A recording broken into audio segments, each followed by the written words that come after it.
What is the nature of the mind? What is called as the mind is a wondrous power residing in the self. It causes all thoughts to arise.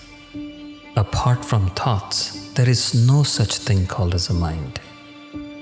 Therefore, thought is the nature of the mind. Apart from thoughts, there is no independent entity called the world. In deep sleep, there are no thoughts and there is no world. In the states of waking and dream, there are thoughts and there is world. Just as the spider emits the thread of web out of itself and again withdraws into itself, likewise the mind projects the world out of itself and again resolves into itself.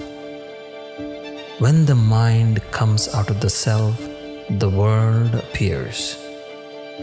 Therefore, when the world appears, the self does not appear. And when the self appears, the world does not appear.